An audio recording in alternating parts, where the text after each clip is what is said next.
নমস্কার বন্ধুরা, আপনারা কেমন আছেন? সবাই আশা করি ভালো আছেন।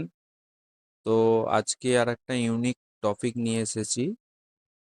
তো তার আগে বলে নিই, বন্ধুরা আপনারা ভিডিও দেখছেন, আহ, যদি ভিডিওতে দেখে আপনাদের উপকারে লাগে কোনো বা আপনার ভিডিও আমার ভিডিও ভালো লাগে, তাহলে আপনারা চ্যানেলটা সাবস্ক্রাইব করুন। আপনারা সাবস্ক্রাইব করতে ভুলে যাচ্ছেন, তো চ্যানেলটা অবশ্যই সাবস্ক্রাইব করুন, তাহলে আমি আরো ভিডিও বানানোর উৎসাহ আমার আরো বেড়ে যাবে।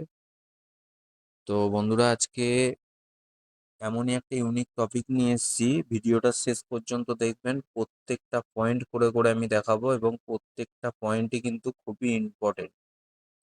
যেটা হচ্ছে আপনার, যাদের স্টেট ব্যাংকে অ্যাকাউন্ট আছে এবং ব্যাংক অ্যাকাউন্টের সাথে ফোন নাম্বার লিঙ্ক করা আছে বা ব্যাংক অ্যাকাউন্টে ফোন নাম্বার দেওয়া আছে, তো তাদের ক্ষেত্রে মোটামুটি আপনার ফোন থেকেই বাড়িতে বসে 70% কাজ নিজে নিজেই করে নিতে পারবেন। তো কি কি কাজ করতে পারবেন, কি প্রসেস, ডিটেলস ভিডিওর মধ্যে দেখাবো।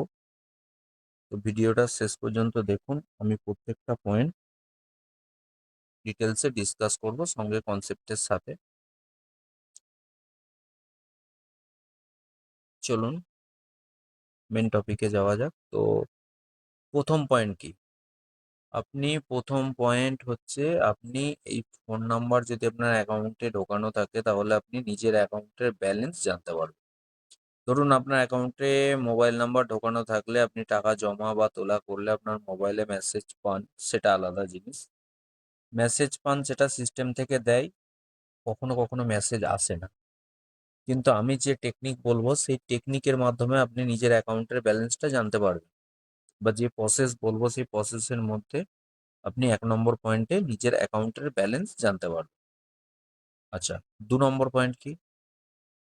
2 নম্বর পয়েন্ট হচ্ছে, লাস্ট 5টা যে লেনদেন করেছেন আপনি আপনার অ্যাকাউন্টে, সেই লেনদেনের বিবরণ আপনি দেখতে পাবেন এসএমএস মারফত। আপনি এসএমএস এর মাধ্যমে সেই লাস্টের 5টা লেনদেন দেখতে পাবেন। আচ্ছা, 3 নম্বর কি? এটিএম কার্ড ব্লক বা আনব্লক করতে পারবেন। ধরুন আপনার এটিএম কার্ড হারিয়ে গেছে, সেক্ষেত্রে আপনি সেই কার্ডটাকে ব্লক করবেন, বা হয়তো আপনি ব্লক করার পরেও দেখা গেল আপনার এটিএম কার্ডটা হয়তো বাড়িতেই কোনো কারণে আপনি কোথাও ভুলে গিয়েছিলেন, পরে হয়তো 2-4 দিনের মধ্যে আবার কার্ডটা পেয়ে গেছেন, তো আপনি সেই কার্ডটা আবার নতুন করে আনব্লক করিয়ে নিতে পারবেন। আচ্ছা, 4 নম্বর পয়েন্ট কি? 4 নম্বর পয়েন্ট হচ্ছে, নতুন এটিএম কার্ড অ্যাপ্লাই করতে পারবেন। ধরুন আপনার অ্যাকাউন্ট আছে, তো আপনার অ্যাকাউন্টের সাথে কোনো এটিএম কার্ড নেই, তো এই প্রসেসের মাধ্যমে আপনি নতুন এটিএম কার্ড অ্যাপ্লাইও করতে পারবেন। 5 নম্বর কি আছে?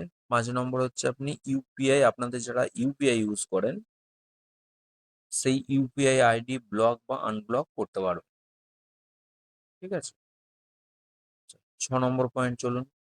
হ্যাঁ, 6 নম্বর পয়েন্ট হচ্ছে মোস্ট ইম্পর্টেন্ট পয়েন্ট, যেটার জন্য আপনারা ম্যাক্সিমামই ব্যাংকের ওপরই ডিপেন্ডেড, মানে 100% মানুষজন ব্যাংকের ওপরই ডিপেন্ডেড। সেটা হচ্ছে, 6 নম্বর পয়েন্ট হচ্ছে, চেক বইয়ের জন্য আবেদন করতে পারবেন। অর্থাৎ ধরুন আপনার অ্যাকাউন্ট হচ্ছে চেক ফেসিলিটি অ্যাকাউন্ট, তো আপনার চেক শেষ হয়ে গেছে। তো চেক শেষ হয়ে গেলে আমাদের কি করতে হয়? Basically requisition form fill up করতে হয়। রিকুইজিশন ফর্ম ফিল আপ করে জমা দিতে হয় ব্যাংকে। ব্যাংকে ওখান থেকে চেক আবার ইস্যু করে দেয়। তো এই ক্ষেত্রে আপনি নিজের ফোন থেকে আপনি সেই চেক ইস্যু করে দিতে পারবেন। ঠিক আছে? নিজেই ইস্যু করে দেবেন। আপনি বাই পোস্টে যেমন পান সেইভাবেই পেয়ে যাবেন। আচ্ছা, 7 নম্বর পয়েন্ট কি আছে? 7 নম্বর পয়েন্ট হচ্ছে, ইন্টারেস্ট সার্টিফিকেটের বিবরণ জানতে পারবেন। মানে আপনারা যারা ধরুন ফিক্সড ডিপোজিট বা এই ধরনের আছে, টিডি এগুলো আছে, তো সেই ইন্টারেস্ট যা পেয়েছেন, ইন্টারেস্ট সার্টিফিকেট জানেন, বেসিক্যালি ইনকাম ট্যাক্স ফাইল করতে লাগে, বা আপনি সারা বছরে কত ইন্টারেস্ট পেলেন, সেই ইন্টারেস্ট সার্টিফিকেটটা আপনি বিবরণ এখান থেকে জানতে পারবেন। আচ্ছা, চলুন এবার 7 নম্বর পয়েন্ট হয়ে গেল। 8 নম্বর পয়েন্ট হচ্ছে ইন্টারনেট ব্যাংকিং এর আইডি ব্লক করতে পারবেন। দেখা গেল আপনার কোনো কারণবশত হয়তো ইন্টারনেট ব্যাংকিং এর আইডি দিয়ে আপনি বুঝতে পারছেন যে কোনো কারণে হয়তো কোথাও কোনো কাগজে লেখা ছিল সেই ইন্টারনেট ব্যাংকিং এর আইডি হয়তো সেটা পড়ে গেছে বা এরকম ধরনের যে কোনো কারণ হতে পারে। সেই ক্ষেত্রে আপনি যদি ইন্টারনেট ব্যাংকিং এর আইডি, আপনার যে আইডিটা আছে সেই আইডিটা ব্লক করতে পারেন চান, তাহলে সেই আইডিটা ব্লকও করে দিতে পারবেন এর মাধ্যমে। আচ্ছা, 9 নম্বর কি হচ্ছে? 9 নম্বর হচ্ছে লোন সংক্রান্ত তথ্য আপনি জানতে পারবেন। মানে এই মাধ্যমে আপনি লোন সংক্রান্ত তথ্য জানতে পারবেন বা বিবরণ জানতে পারবেন। আচ্ছা, আর একটা পয়েন্ট আমি বলে দিচ্ছি 9 নম্বর। 10 নম্বর পয়েন্ট হচ্ছে আপনার আপনি ইউনো এসবিআই রিলেটেড কোনো ইস্যু থাকলে সেটাও আপনি এখান থেকে সলভ করতে পারবেন। তো বন্ধুরা, এবার কিভাবে কি করলে আপনারা এই এতগুলো যে 10টা পয়েন্ট করলাম, এই 10টা পয়েন্ট আপনি কিভাবে করতে পারবেন বাড়িতে বসে। তো চলুন আমি একটা স্ক্রিনের মধ্যে দেখুন helpline, SBI helpline number share করছি। 24 আওয়ার্স হেল্পলাইন নাম্বার 1800 1234। আবার বলছি 1800 1234। এইটা হচ্ছে টোল ফ্রি হেল্পলাইন নাম্বার। এই নাম্বারে ফোন করলে আপনি প্রথমে ফোন করে আপনাকে ওখানে ল্যাঙ্গুয়েজ সিলেক্ট করে নিতে হবে। হিন্দি, বাংলা, ইংলিশ সবই আছে, বা আরো সমস্ত তামিল বিভিন্ন ভাষা আছে।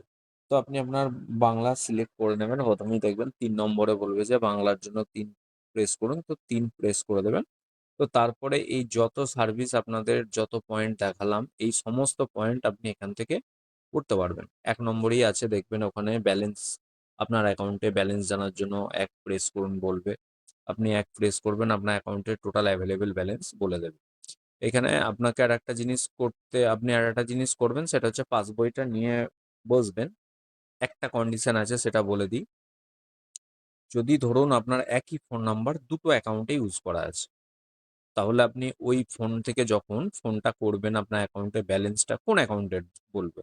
তো সেক্ষেত্রে দেখবেন ওখানে একটা, আপনি যখন বলবে ব্যালেন্স জানার জন্য 1 প্রেস করুন, তো আপনি যখন ব্যালেন্স জানার জন্য 1 প্রেস করবেন ওখানে দেখবেন আপনাকে একটা বলবে যে আপনার অ্যাকাউন্ট, যদি আপনার শুধুমাত্র এই কন্ডিশনেই আপনাকে এটা বলবে, যদি আপনার একই ফোন নাম্বার দুটো অ্যাকাউন্টে ঢোকানো থাকা, হতে পারে সেটা আপনারই অ্যাকাউন্ট বা আপনার ছেলে বা অন্য কারোর অ্যাকাউন্ট হতে পারে। তো তখন আপনাকে একই ফোন নাম্বার দুটো অ্যাকাউন্টে ইউজ করা থাকলে আপনাকে দেখবেন বলবে যে আপনার অ্যাকাউন্টের লাস্ট 4টে ডিজিট এন্ট্রি করতে। তো ওখানে অ্যাকাউন্ট নাম্বারের লাস্ট 4টে ডিজিট এন্ট্রি করে দেবেন যে অ্যাকাউন্টের ব্যালেন্স জানতে চাইছেন, তাহলে দেখবেন আপনাকে ওখানে ব্যালেন্স, অ্যাভেলেবেল ব্যালেন্স দিয়ে দেবে।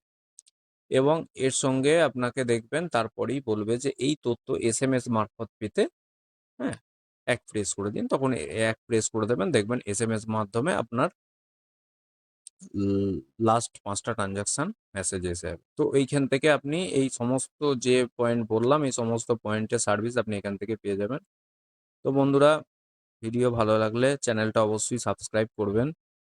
আপনারা ভিডিও দেখেন আমার, এবং আপনাদের আমি চ্যালেঞ্জ করতে পারি যে এত নলেজের সাথে বা এত কনসেপ্টের সাথে আপনাদের তথ্য কোনো ইউটিউবার জানাতে পারবে না। আমি যে তথ্য আপনাদেরকে দিয়েছি সমস্ত কনসেপ্টের সাথে, এবং তথ্য শুধু দেইনি, তার সঙ্গে ফর্ম দেখিয়েছি এবং কনসেপ্ট কি কনসেপ্ট আছে সেই কনসেপ্ট সাথে আপনাদের তথ্য দিয়েছি।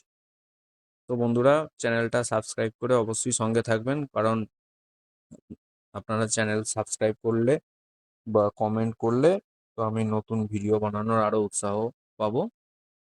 তো বন্ধুরা, ধন্যবাদ। আজকে এই পর্যন্তই, দেখা হবে নেক্সট ভিডিওয়। ভালো থাকবেন।